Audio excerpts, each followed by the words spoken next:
Hello. Here we are in the lovely Poconos Mountains.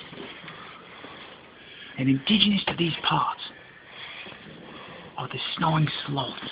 And we think we found one right here in cabin 7. What me and the camera crew are going to do is see how close we can get to one of these snoring sloths. They're elusive little buggers. But you have to be very quiet. You don't want to wake them from their restful sleep. Shh, come with me.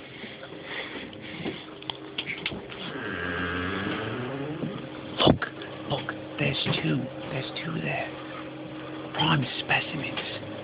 The snoring sloth of Jim Thorpe, Pennsylvania. Maybe we can get him close. One looking a little restless on the top bunk. Let's go for the lower one, shall we?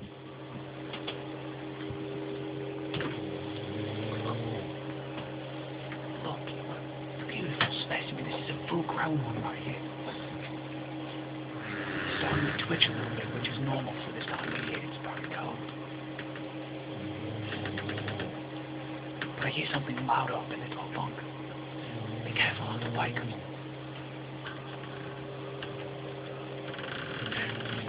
Look, there he is. I want to get up from behind him as they're not startling.